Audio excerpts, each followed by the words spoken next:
السلام علیکم ورحمۃ اللہ وبرکاتہ. د نن وخت په خبرونو سره زه یم بلال خان. تاسو ته نیغ په نیغه د کیمرې په سترګه آنلاین یم. ننني خبرونه زمونږ د پټرولو باره کې او د مهنګایي باره کې دي چې نوی پاکستان جوړ شوی دی او خلکو له ډېر زیات خوند ورکړی دی.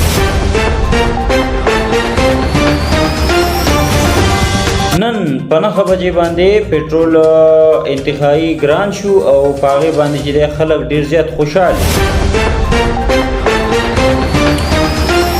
د پټرول ګرانېدو نه مخکې د خلکو په مخونو باندې یوه خوشحالي وه. خوشحالي به ورته ووایو، خوشحالي خو نه خو بیا هم خوشحالي وه.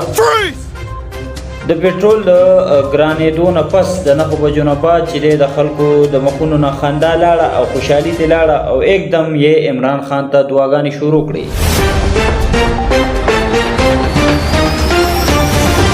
پټرول نن 9 بجو نه بعد دومره زیات ګران شو چې د خلکو د مخونو رونق چې دی نو ختم شو.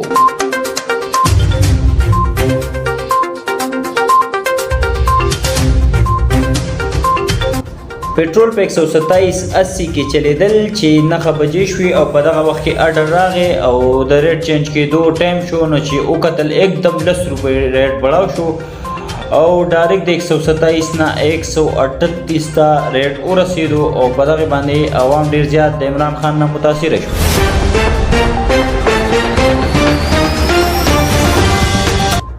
چې کوم کس پراتو او په ریټ باندې به نظر پریوتو نو نظر به عین غین شو او ورسره به عمران خان ته دعا شروع کړه چې عمران خان نوی پاکستان جوړ کو او تبدیلی را وستله. په دې باندې موږ ډېر زیات خوشحاله یو. نو چا به ژړل او چا به خندل. एकदम چې دی نو خلک لیوني شو او عمران خان دپاره خصوصي دعاګانې شروع کړې چې عمران خان دی الله کو پیارا ہو جائے.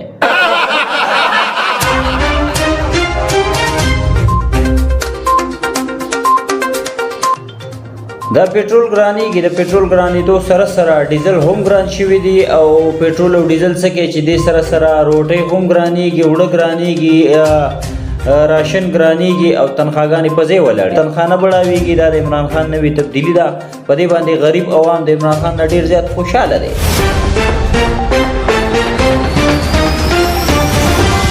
مخکې به چېرته 2-3 میاشتې بعد پټرول ګرانېدل، اوس په میاشت کې 2 پیرې پټرول ګرانېږي. دا زموږ دپاره د خوشحالۍ خبره ده.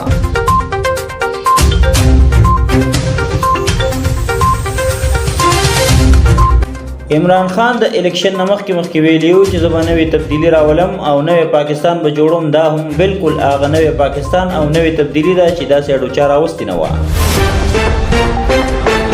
په دې نوی پاکستان او نوی تبدیلی باندې ډېر غریب عوام د عمران خان نه ډېر زیات متاثره دي.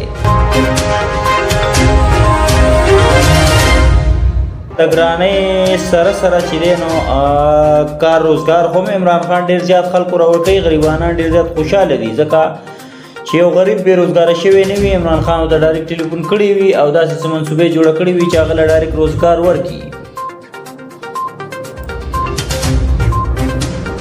نو غریب عوام ډېر زیات خوشحاله دی، ډېر زیات متاثره دی. په دې کې هم چې دی د عمران خان د زنده آباد نارې لګوي او غریب عوام دا وایي چې خیر دی که پټرول ګران شو عمران خان زنده آباد، خیر دی که اوړه ګران شو عمران خان زنده آباد، خیر دی که چینی ګران شو عمران خان زنده آباد. نو غریب عوام بیا هم عمران خان سره ولاړ دی او د عمران خان د زنده آباد نارې لګوي.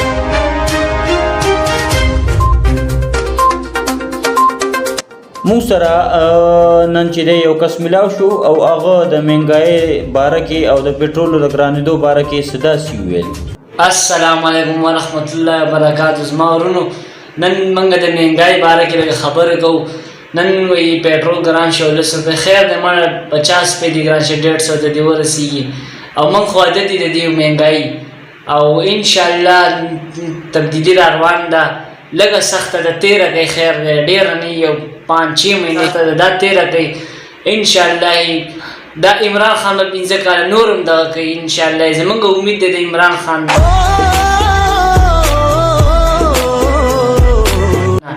او دا به موږ له د دوبۍ نه ښه پاکستان جوړوي. دا دوبۍ والا به موږ نه قرض اخلي چې اوس موږ د دوبۍ او د دغه نه قرض اخلو د امریکې نه بیا به زموږ نه امریکې والا اخلي انشاءالله. السلام علیکم. ښه نو دا کس تاسو واورېدو دا د عمران خان چې دی د پارټۍ نه و او د عمران خان سره ډېره زیاته مینه لرله خو دا مهنګایي چې کله نه بړاو شوې ده د دوی مازغو کار پرېښی دی نو اوس د مهنګایۍ نه بعد چې دی نو د دوی مازغه کار نه کوي او ورځ او شپه د عمران خان باره کې لګیا وي او دغه وایي چې عمران خان به تبدیلي راولي. نو تبدیلي به کله راولي؟ تبدیلي خو راوستې ده هغه خو موږ تاسو ته ښکاري چې څنګه تبدیلي ده. ډېره ښکلې تبدیلي ده او ډېر ښکلی وخت روان دی. هر یو کس چې یې نو بس بوتاړې سپېمو ته راختلي او په دې کې هم چې دی دا کس خوشحاله دی د عمران خان سره مینه لري نو د عمران خان په مینه کې دا لیونی شوی دی او دغه وایي چې تبدیلي به عمران خان راولي او لازمي به راولي. نو کله به راولي دا به موږ هم وینو تاسو به هم وینو. نو زموږ د عمران خان نه دا اپیل دی چې مهنګایي دې کمه کړی شي او غریب عوام ته دې متوجه شي. په آخره کې به خپل قربا بلال خان لور کې اجازت د لوی الله په امان.